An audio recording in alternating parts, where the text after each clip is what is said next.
Hi, it's Mr. Benson here with a video on triangles. Now, in fact, this is going to be two videos because it ended up being a little bit too long, and so I've decided to split it.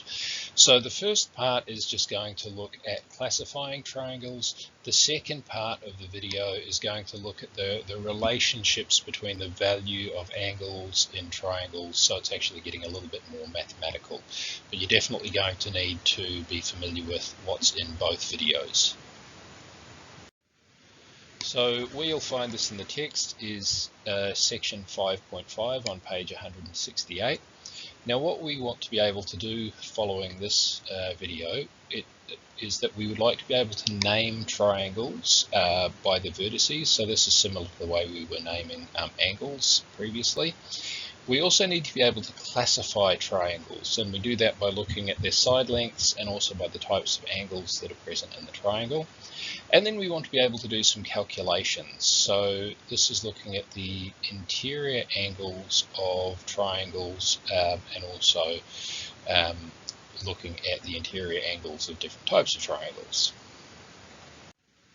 So firstly, naming triangles. So you recall from the previous lessons that when we were naming angles, we would think about the labels at the ends of the line segments, and then we would apply the angle symbol and we'd form a name that way. And we do something similar with triangles.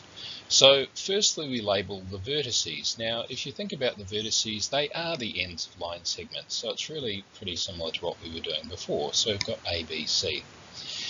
Then we use the triangle symbol, so we always write that first, and the triangle symbol conveniently looks like a triangle.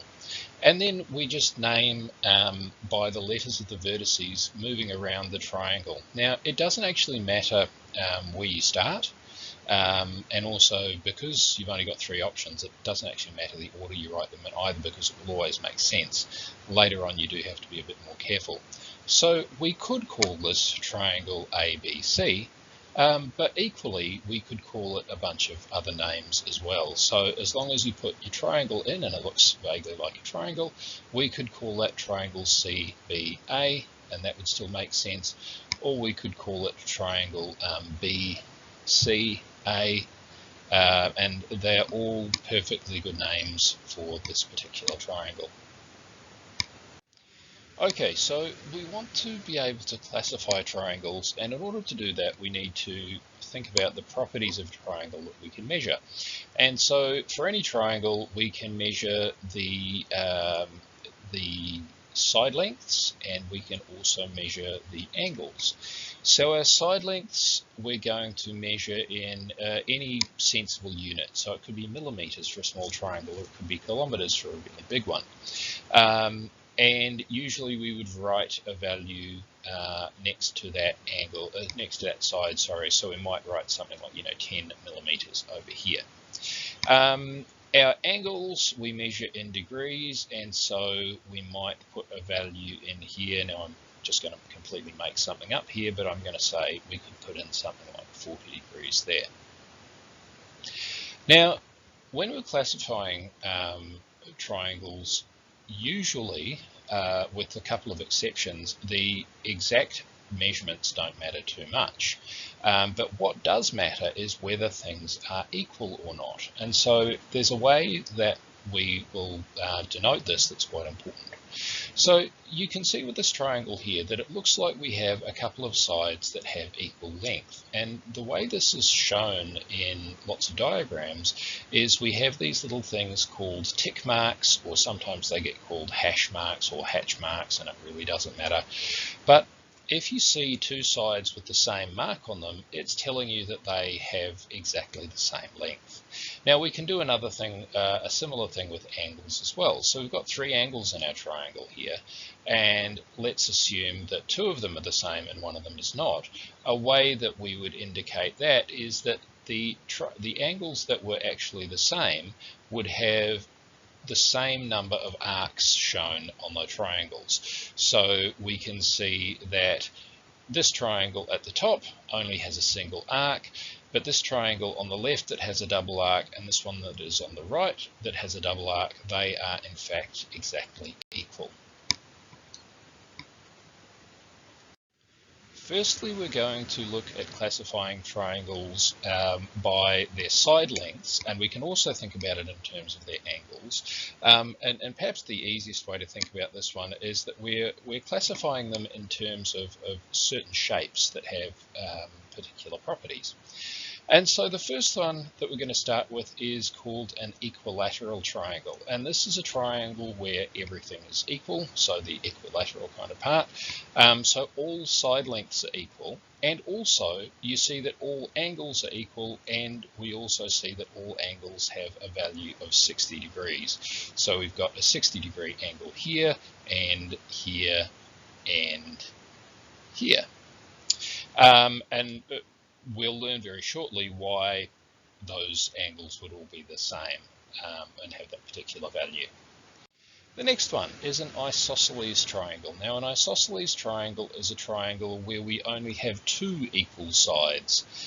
So in the previous equilateral triangle, all three sides were equal. In the isosceles triangle, two sides are equal. We've got these two that are equal here, and it also means that we have two equal angles. So these angles at the bottom corners are also equal.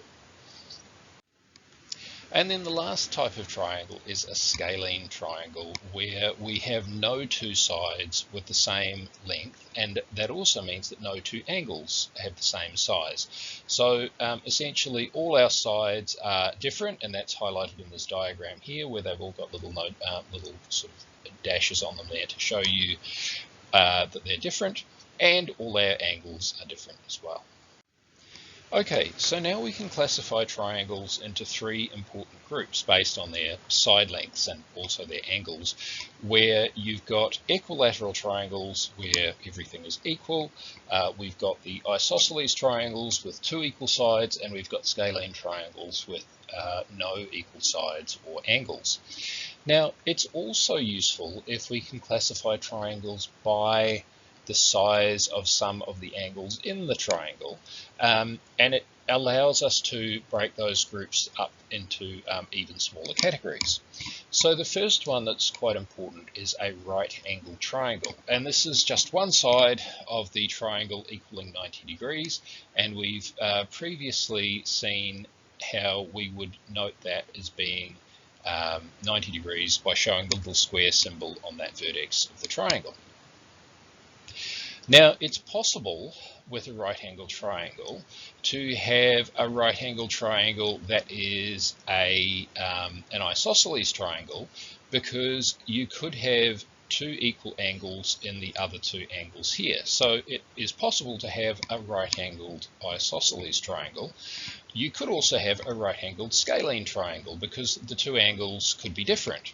You can't have a right-angled equilateral triangle though, because in an equilateral triangle all three angles must be 60, and in a right-angled triangle one of them must be 90. The next one is an acute angled triangle, and remember from when we were talking about angles earlier on, an angle that is acute is less than 90 degrees. And so in an acute angled triangle, it just means that all three of the angles in the triangle are less than 90. Now you could have in fact, you could have all equilateral triangles are acute angled triangles, because in equilateral triangles all the angles are 60, and therefore it must be an acute angled triangle. Equally, you could have acute angled triangles that were scalene or isosceles as well, just as long as all the angles are less than 90 degrees. It's possible to have a situation where these two angles are similar, are the same rather, and this angle is different here, so that would be an isosceles triangle, or you could also have a scalene triangle that was an acute triangle. Lastly, we have an obtuse angled triangle, where one angle is obtuse, so it has an angle greater than 90 degrees. And obtuse angled triangles, again, could be scalene, or they could be isosceles triangles.